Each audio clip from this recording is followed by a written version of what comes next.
j'espère que vous allez bien. On se retrouve aujourd'hui pour une étrange nuit de Noël. Avant de commencer, je vous souhaite de très joyeuses fêtes de fin d'année. Prenez soin de vous, prenez soin des gens que vous aimez, dites-leur que vous les aimez. Nous nous retrouverons tout début janvier 2024. Une étrange nuit de Noël. Nos phares fouillaient la nuit environnante. Tels de puissants jets de lumière blanche, ils essayaient péniblement de nous montrer la route. C'était en vain. Nous avancions maintenant lentement dans un univers blanc, cotonneux comme ouaté, devenu tout à coup silencieux et même un peu étrange et mystérieux. Car désormais, plus aucun bruit extérieur ne nous parvenait. C'était comme si nous avions été coupés du monde. Nous avions même l'impression d'être tout à coup seuls sur cette route de moyenne montagne. J'avais refait le plein de carburant à la dernière station-service en plaine et, dès les premiers lacets du col, nous avions, sur une aire de chaînage spécialement aménagée, d'ailleurs déjà occupée par un ou deux autres véhicules, monté les divers équipements de sécurité sur tous les pneumatiques. Depuis peu, c'était obligatoire, empêchant ainsi d'imprévisibles braves skieurs et promeneurs de s'aventurer en montagne sans équipement. Ainsi, les deux essieux à l'arrière du véhicule mordraient-ils bien la neige fraîche, sans le faire déraper, et les chaussettes à l'avant permettraient à coup sûr de garder le cap. Je n'étais pas autrement inquiet, et nous l'avions déjà expérimenté par des temps similaires. La radio du bord diffusait une douce musique apaisante, entrecoupée de temps en temps par quelques flashs de circulation routière. Cependant, rien de bien significatif ne passait sur les ondes. Tout au plus, entendîmes, nous, quelques précieux conseils de prudence prodigués face aux brusques chutes de neige qui avaient fait leur apparition inattendue en tout début d'après-midi. La température, elle aussi, chutait de demi-heure en demi-heure. Une fois n'étant pas coutume, nous étions partis bien tard de chez nous, ayant toujours 1000 choses futiles à faire avant que de prendre enfin la route, pour aller rejoindre nos enfants, là-haut dans la montagne, pour le réveillon de Noël. C'était un rituel, mauvaise habitude aussi.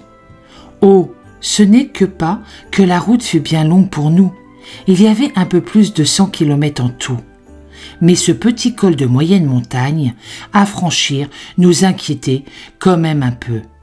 Son sommet était pelé, ouvert au vent d'est, inhospitalier à l'envi, et cette neige qui s'y mettait comme pour ajouter à notre tracas, alors que ce matin encore, il n'y avait absolument rien.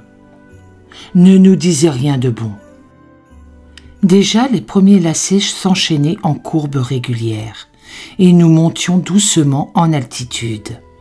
Doucement aussi, avec la patience qui lui va si bien, la neige s'apaississait d'abord sur les bas-côtés, effaçant le pied des bornes kilométriques coiffées de leurs capuchons rouges, cependant encore bien visibles, puis couvrant régulièrement le bitume sur toute la largeur de la route. Ça et là, des grêles piquées, fluorescents, indiquaient le bas-côté. Dehors, la température oscillait maintenant entre 0 et moins 2 degrés, au dire du thermomètre du tableau de bord. Dans la cabine avant, une douce chaleur régnait maintenant et rendait le voyage plutôt agréable. Les essuie-glaces, immenses sur le grand pare-brise, effaçaient méthodiquement, lors de leur balayage régulier, tous les flocons qui tombaient, durs et tenaces. Un balai sans fin s'était amorcé. « Fais attention, j'ai peur », me dit soudain mon épouse, d'une voix peu assurée, pourtant peu craintive à bord du véhicule. Je n'osais évidemment pas lui avouer que je n'étais pas trop rassurée non plus. Et c'est vrai que, Dehors, petit à petit, tout disparaissait sous une gangue blanche et immaculée. Le paysage immuable se floutait et disparaissait par moments.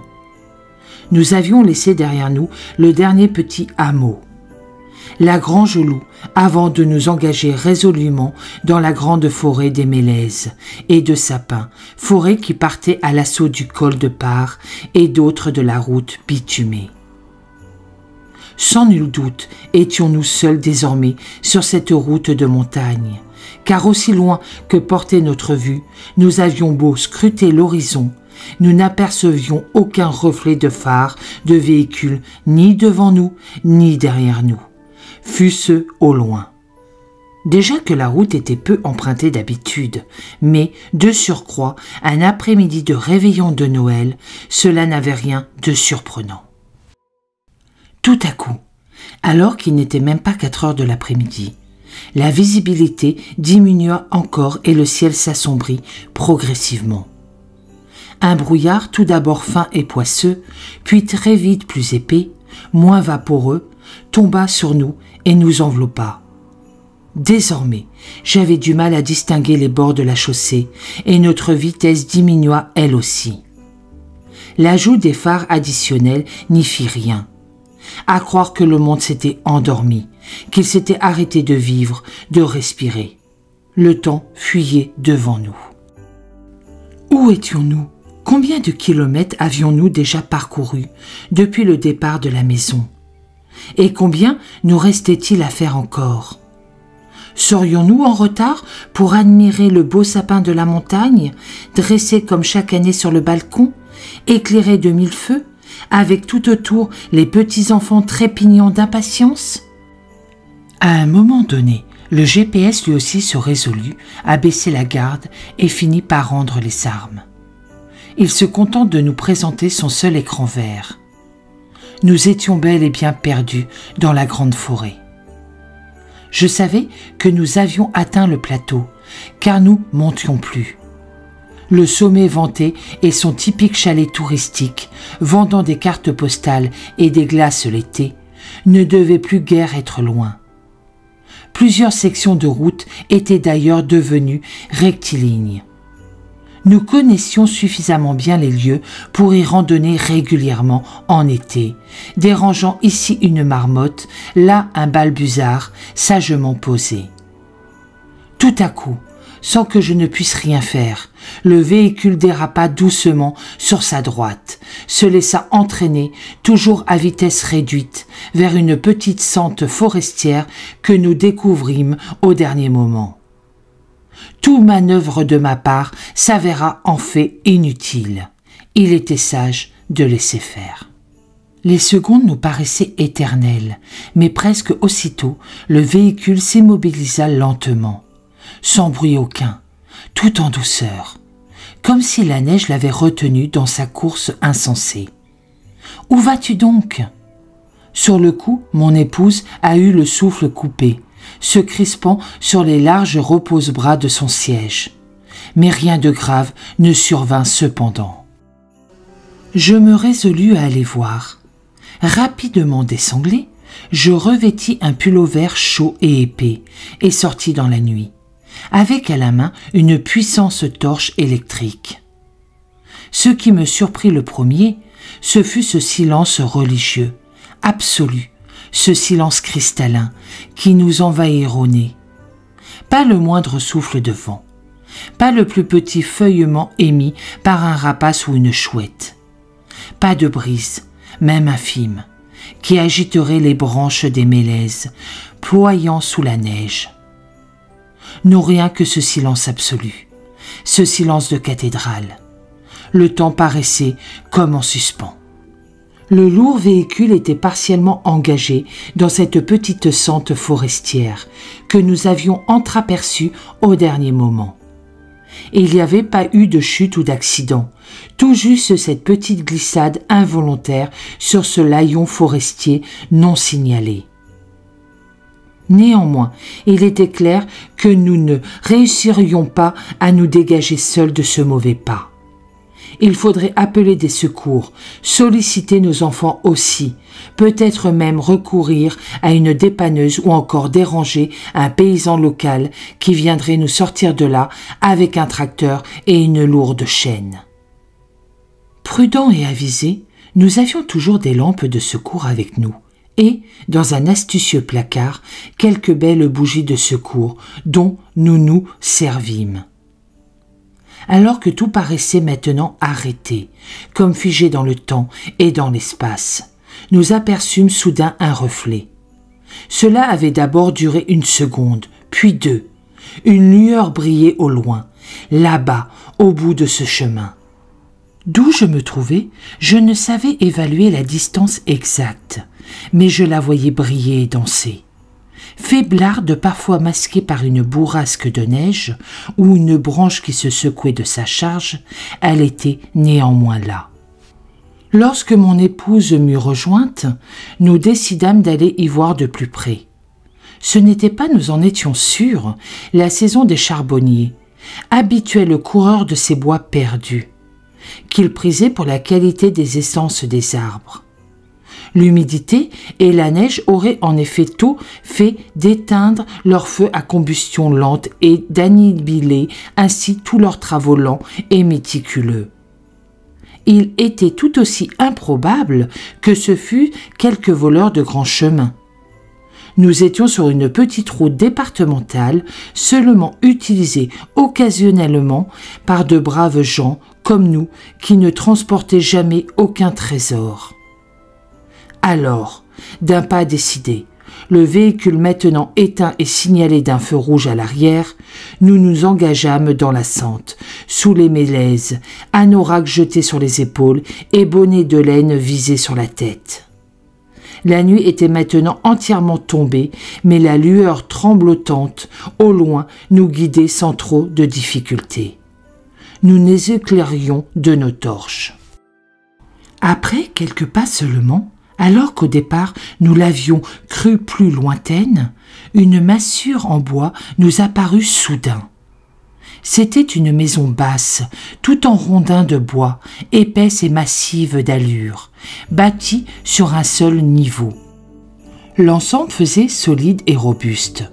Sa cheminée fumait allègrement et une lueur chatoyante apparut par l'une des fenêtres de la façade, dont les volets n'avaient pas encore été tirés de l'intérieur. Sur la partie droite, on devinait plus qu'on ne la voyait une écurie jouissant une grande remise aux outils. Un grognement de chien. Instinctivement, je devinais plutôt celui d'un grand chien de garde. Puis 1 ou 2 aboiements secs, vite calmés par ailleurs, se firent entendre, en résonnant tel un écho lointain qui nous parvenait assourdi. Il était clair que quelqu'un habitait ici. Il était clair aussi que nous avions été détectés, peut-être depuis longtemps déjà. Mon épouse se tint, prudente, derrière moi lorsque j'avançais vers la lourde porte en bois. Un anneau en fer permettait de la cogner. Ce que je fis une seconde d'après, avec tout de même un peu d'appréhension. Nous n'eûmes pas à attendre trop longtemps, car la porte s'ouvrit sur un homme immense, d'une solide carrure de bûcheron, qu'une belle barbe rousse et une tignasse de la même couleur encadraient généreusement. Les sourcils en broussailles, haut levés, des yeux verts, perçants, nous scrutèrent. Sans nul doute, l'homme nous avait-il entendu venir. Peut-être nous avait-il, lui aussi, vu de loin, dans la tourmente de notre véhicule empêtré dans la neige. Il ne travaillait pas dehors par ces temps-là, comme en attestait sa tenue sèche et sa mise agréable. Il devait avoir l'âge de mes 2 gendres, pensai-je. Fidèle à son côté, le chien au beau pelage gris et blanc, laineux, nous renifla d'une truffe sûre, puis, obéissant à un seul geste de son maître, il pénétra à nouveau dans la maison. Sans doute était-il rassuré, ne doutant pas de la force et de l'assurance de son maître. Nul besoin d'être prophète pour deviner la complicité de ces deux-là. L'homme ne parlait pas bien notre langue, mais ses gestes nous firent comprendre qu'il nous invita à entrer dans ce qui semblait être sa maison. Je le catégorisais comme venant de l'un de ces pays de l'Est, qui, récemment encore, avait été en proie à de violents troubles ethniques et des guerres intestines et fratricides. Une haute lampe tempête éclairait chaudement une grande table en chêne, cette dernière trônant majestueusement au milieu d'une vaste pièce centrale. Une immense cheminée, ornée d'un linteau massif, garnissait le mur du fond, vers les dépendances. Là, posée sur des chemins en fer, une grosse bûche crépitait. Ça sentait bon le bois consumé, l'encaustique et le miel de forêt. Nous habituons petit à petit à la luminosité nouvelle. Nous distinguâmes sur la gauche une sorte d'alvéole, une petite chambre sans doute, où paraidait un grand lit, lui aussi en chêne massif, imposant, recouvert d'un édredon généreux. Partout, l'aménagement paraissait chic et sobre. Il y avait peu de meubles, nous parut-il, mais tout ici sentait l'encaustique et le respect des matériaux. Au-dessus d'un évier en grès, on devinait 2 grandes poêles et une bassine en cuivre, rutilante, accrochée au mur. Près de la porte, un fusil de chasse était posé sur 2 ténons d'où pendait aussi une cartouchière garnie. L'homme s'excusa de ne pas parler notre langue, mais il semblait avoir compris nos difficultés de naufragés de la route. Peut-être n'étions-nous pas les premiers dans cette infortune et pourtant qui passait par ici. Il promit qu'il allait nous aider, c'était pour lui une évidence. À un moment donné, alors que nous étions encore debout dans cette grande pièce au mur chaulé, un petit gémissement plaintif se fit entendre. Discret, il avait dû échapper à la personne qui l'avait émis. Il provenait de l'alvéole. L'homme s'excusa presque et se rendit aussitôt près du grand lit. Alors que je m'interrogeais encore, mon épouse, elle, avait déjà compris et se dirigea, elle aussi, d'un pas décidé vers ce grand lit dont elle fit vite le tour et s'approcha. Là, tout à sa surprise, elle découvrit, enfouie sous l'édredon, une frêle jeune femme couchée, sa tête reposant sur un immense oreiller bien moelleux. Tout en plumes. Elle semblait souffrir. Une généreuse chevelure blonde encadrait un visage jeune, très pâle et fatigué. Elle tenait dans son bras droit et demi, rempli sur son sein, un marmot émailloté, tout juste né, nous semble-t-il. Et une petite fille, dont nous n'avions pas détecté la présence jusque-là, lui tenait sage l'autre main. À l'observer de plus près, elle avait à la fois la douceur du visage poupin de la mère, avec de belles tresses blondes, elle aussi, lui barrant les épaules et une espèce d'allure décidée et fière du père. Ses yeux étaient d'un beau bleu intense et doux à la fois, de ces vœux que nous avions rarement croisés puisqu'alors. Quel âge pouvait-elle bien avoir ? Tout au plus 6 ou 7 ans, peut-être 8, pensai-je. Mon épouse s'enquit auprès de l'homme d'un peu d'eau chaude, qu'elle trouva dans une immense bouilloire décorée qui chantonnait près de l'âtre, d'un savon et d'une serviette que l'homme extirpa d'une large maie que nous n'avions pas aperçue jusqu'alors. Il était clair que maintenant, cette femme venait d'accoucher, il y a quelques heures seulement. Alors qu'aidée de la petite fille, mon épouse tapotait déjà son oreiller et remettait l'édredon en forme. J'entendis la jeune femme remercier 1000 fois cette aide inespérée pour elle en ces moments bien difficiles. Il n'y avait sans doute pas de médecin ou de sage-femme dans cette région et suffisamment proche de cette maison reculée, loin de tout village. Personne n'avait pu venir. Par pudeur, l'homme et moi-même nous retirâmes dans l'autre partie de cette grande pièce. Le chien vint une fois encore me renifler et, sans doute rassuré, se coucha de tout son long à nos pieds devant la cheminée. Un petit sapin, sans doute directement prélevé dans la vaste forêt, posé sur une bûche entaillée, trahissait la fête de Noël. 2 ou 3 papiers de couleur froissés le garnissaient au milieu, avec des pommes de pin décorées. Mais on devinait dans sa présentation l'absence d'une délicate main féminine. D'autorité, l'homme m'offrit, dans un immense bol en grès, un breuvage chaud qui s'avéra être un café brûlant, au bon goût torréfié. En l'avalant doucement, il me fit du bien, car depuis notre départ au cours de l'après-midi, nous n'avions rien pris de chaud, bien trop préoccupés par nos soucis sur la route et le retard accumulé au fil du temps.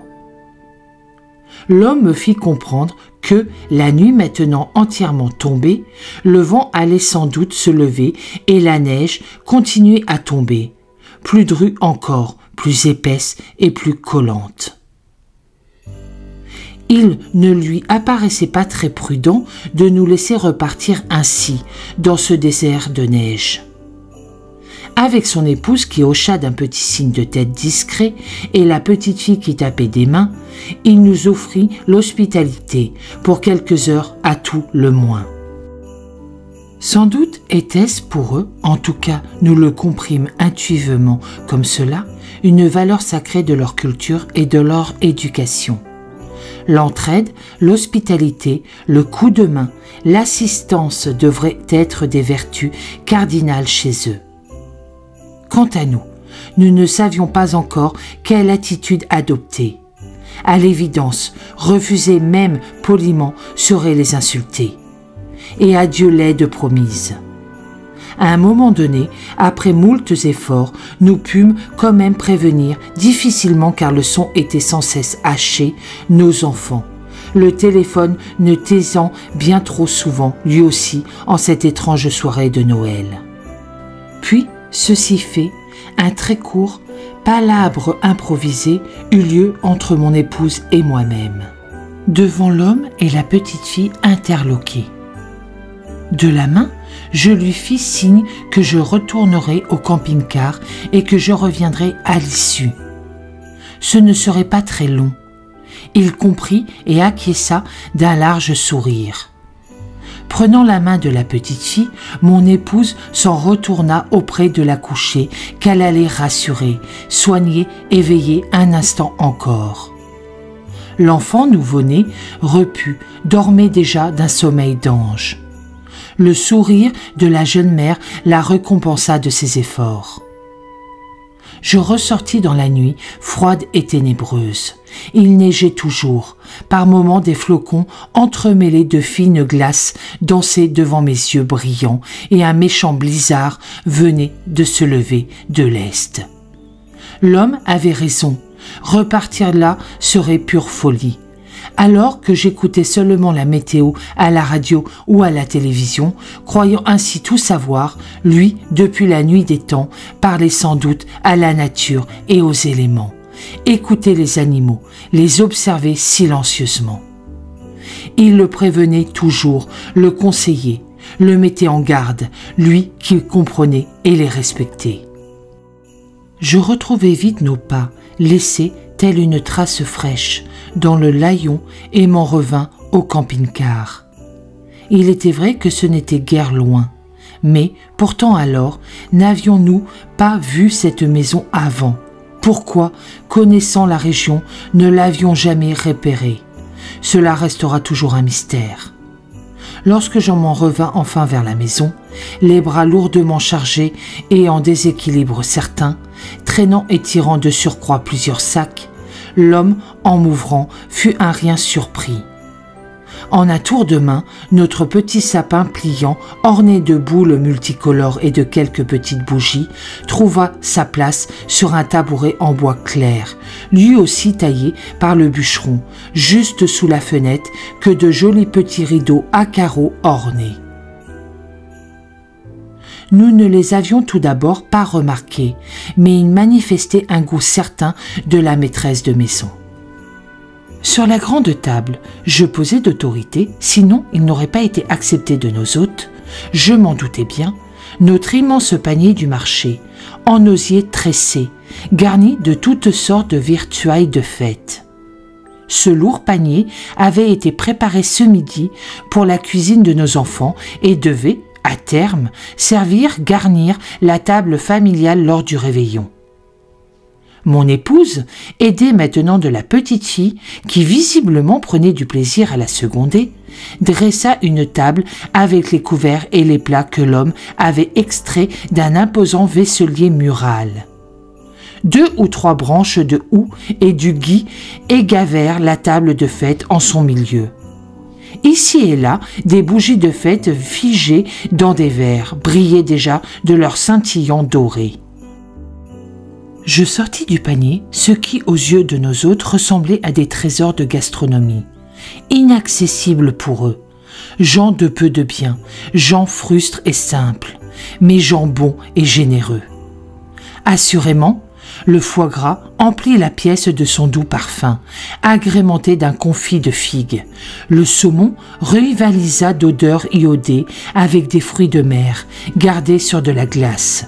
Des fruits secs et autres légumes bien préservés rendaient à profusion des essences généreuses, titillant ainsi nos narines. De belles noix dorées et généreuses dans leurs cerneaux enrichirent encore les assiettes.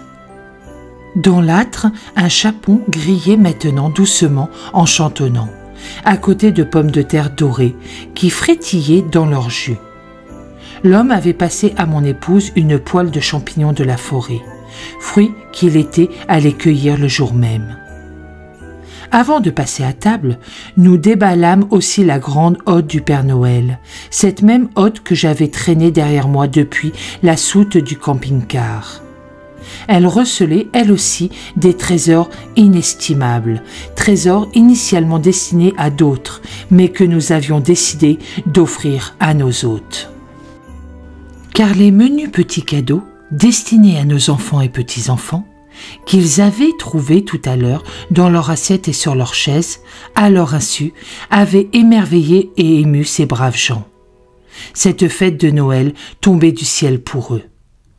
La petite fille eut tout d'abord droit à goûter un succulent jus d'orange, boisson qu'elle semblait ne pas connaître, ou pas sous cette forme du moins, accompagné de petits pains d'épices parfumés. Quelques instants après, elle se vit offrir une poupée, ses accessoires et sa jolie garde-robe, jouets dont elle n'avait sans doute que pu rêver auparavant. Elle eut le droit aussi de revêtir, séance tenante, tant ses yeux suppliaient sa mère, une jolie robe d'hiver, bien chaude et gaie, de couleurs vives.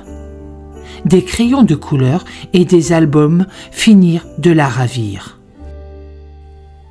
La mère, qui s'était doucement redressée, puis levée avec d'infinies précautions, surveillant le bébé qui dormait dans son berceau en bois et dentelle, accueillit avec respect et beaucoup de gêne une eau de toilette précieuse et un foulard en soie qu'elle contempla longuement.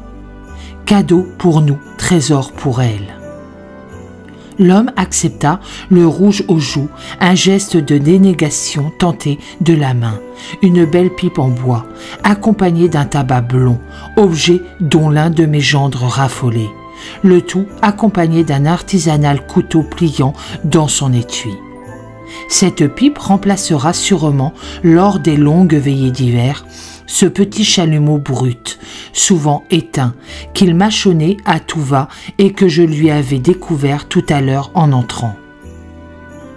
Pour eux, gênés, c'est au jour de fête. L'homme, comme pour s'excuser de ne pas en faire plus, nous offrit en remerciement une liqueur de son pays. Liqueur forte et âpre, corsée, mais merveilleusement fruitée. Elle sentait le sapin, l'humus de la forêt, l'odeur tenace et fraîche des landes lointaines, où les fruits le partageaient aux senteurs de la terre. L'homme nous expliqua ensuite leur parcours. Leur histoire était simple et tragique. Bûcheron et charbonnier, il n'avait plus eu de travail dans les forêts transylvaines de son enfance. ayant fui leur pays, entrés subitement en guerre en Europe centrale où ils étaient clairement menacés de par leur origine ethnique. Ils avaient pris la fuite et avaient finalement atterri ici il y a quelque temps, pris en charge et hébergés par une association humanitaire. Courant les bois à la recherche de champignons, l'homme, bûcheron de métier, avait découvert à la rosée d'un matin d'automne cette maison forestière abandonnée et s'était spontanément proposé de la retaper, moyennant l'occupation et l'exploitation d'un lopin de terre autour. Ce qui fut fait, un cheval de labour et de débardage, robuste et rude à la tâche, une vache laitière, rousse et plantureuse, le grand chien roux et un chat qui sortit enfin d'une cage bien préservée, sans doute alléchée par des relents de viande, vers vite compléter la famille qui travaillait d'arrache-pied à requinquer cette maison des bois qui avait désormais fière allure. Nous passâmes enfin à table, et ce fut festin comme jamais. Nous partageâmes joyeusement tous les plats dressés, car l'homme avait également fait cuire dans l'après-midi à long feu doux, expliqua-t-il, pour sublimer le goût, un ragoût de viande et de pommes de terre à la façon de leur pays, dont émanaient maintenant des saveurs incomparables. Un gros pain rustique craquant à souhait nous enchanta tous. Il savait aussi faire le pain, cela se voyait. Le champagne, qu'il ne connaissait guère, fit des merveilles, et le vin rouge de la cuvée réservée aux grandes occasions ravit le palais d'un homme qui semblait connaître, et ce n'était pas la moindre de ses qualités. Le vin et ses arrangements. Une larme à l'œil, il parla de cépages de vin du Danube, les Tokais. Tous riches, géreux en gorge de soleil d'automne, tardif et de raisins mûrs, que jadis ils vendangeaient, récoltés. Assemblés en chais. Après le repas, repoussant sa chaise à dossier haut, l'homme entama d'une voix grave et solennelle des chants de leur pays. Sa voix profonde vibrait, grave et sincère. Il disait la nostalgie du passé, la fuite aussi, entreprise à la hâte, nécessaire et improvisée, un baluchon à l'épaule et la petite à la main. Tous les amis qu'ils avaient laissés là-bas, ne sachant pas s'ils les reverraient un jour.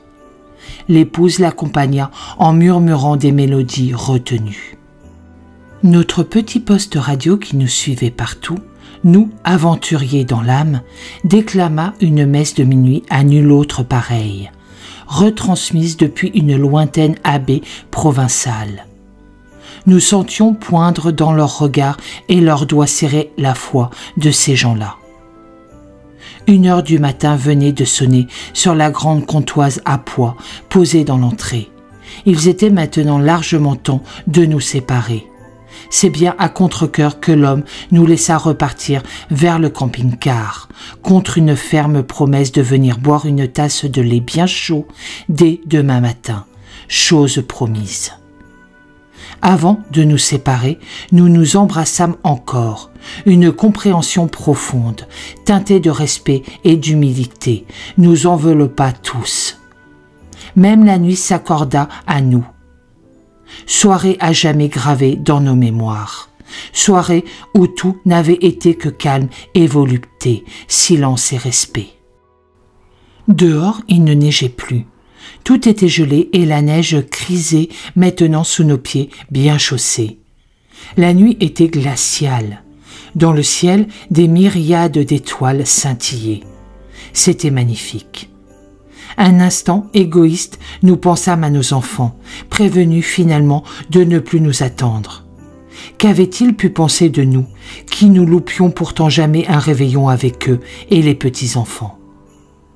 Le chien jappa une dernière fois, puis nous regagnâmes vite le bord de notre camping-car où, au bout de quelques longues minutes, une chaleur douce nous revira. Épuisés mais heureux, nous n'avons certainement pas dû mettre longtemps à nous endormir, bercés par le silence absolu de la nuit de Noël. Quelques étoiles brillaient tout là-haut, loin dans le ciel. Nous les observâmes un court instant par le lanterneau de toit translucide et elles nous rappelaient la belle soirée passée. Nous rîmes aussi des farces qu'il faudrait faire aux nôtres demain matin. C'est à 8 heures du matin que je m'éveillai brusquement.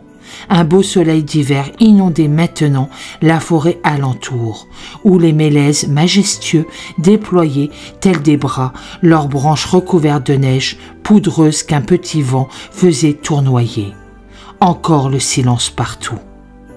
Vite vêtu, je sortis dehors et fus un rien surpris, interloqué même. Le véhicule était bien rangé sur l'accotement droit, dans un petit dégagement de la route, sécurisé et bitumé. Rien d'anormal, point de ravin et de pente glissante. À main droite, si une sente neigeuse conduisait bien en forêt, il n'y avait cependant ni ferme en vue, encore moins de maisons forestières. À perte de vue, des bois, des genêts, des landes. Non, rien n'était ici qu'une belle alchimie de neige sous les sapins. Il nous avait pourtant semblé hier soir que la maison était proche et facilement accessible. Nous aurions juré qu'elle était juste là, le bras droit tendu. Avions-nous rêvé hier soir? Avions-nous vraiment dérapé sur la route? Où était-ce donc cette maison forestière? Que nous arrivait-il donc? Le mystère était complet. Nous eûmes beau refaire plusieurs fois le chemin, marcher et remarcher dans la sente forestière, écarquiller nos yeux pour scruter, toujours en vain, l'horizon, rien n'y fit. La sente ne menait nulle part, sauf à une coupe de bois. Il n'y avait rien, absolument rien, alentour, sur plusieurs kilomètres. Pas le bénissement d'un cheval, ni le meuglement d'une vache, ou les aboiements d'un chien. Absolument rien. Que nous deux âmes en peine, seules et hagards à essayer de comprendre. Nous ne réalisions toujours pas ce qui nous arrivait, et nos yeux s'embuèrent lentement, aussi vrai que si nous avions perdu, pour longtemps ou à jamais, nous ne savions le dire, l'exprimer, de bons et vieux amis. C'est le cœur serré que nous dûmes nous rendre à l'évidence et nous résoudre à repartir. Il n'y avait pas ici de maison forestière. Et sans doute y en avait-il jamais eu. C'est ainsi que, l'âme en peine, nous décidâmes finalement de reprendre notre route. Il le fallait bien. Cela ne servait à rien de rester ici, à nous morfondre, tristes et abattus, deux âmes en peine. Morose, je repris alors le volant pour parcourir les 25 derniers kilomètres qui nous séparaient encore de nos enfants. Le plus surprenant, le plus difficile surtout, serait de raconter un jour, tout à l'heure peut-être, cette histoire à nos enfants et aux petits-enfants, et de la leur faire croire. Nous savions d'évidence qu'ils ne nous croiraient pas. Mais en réalité, ce fut une étrange nuit de Noël.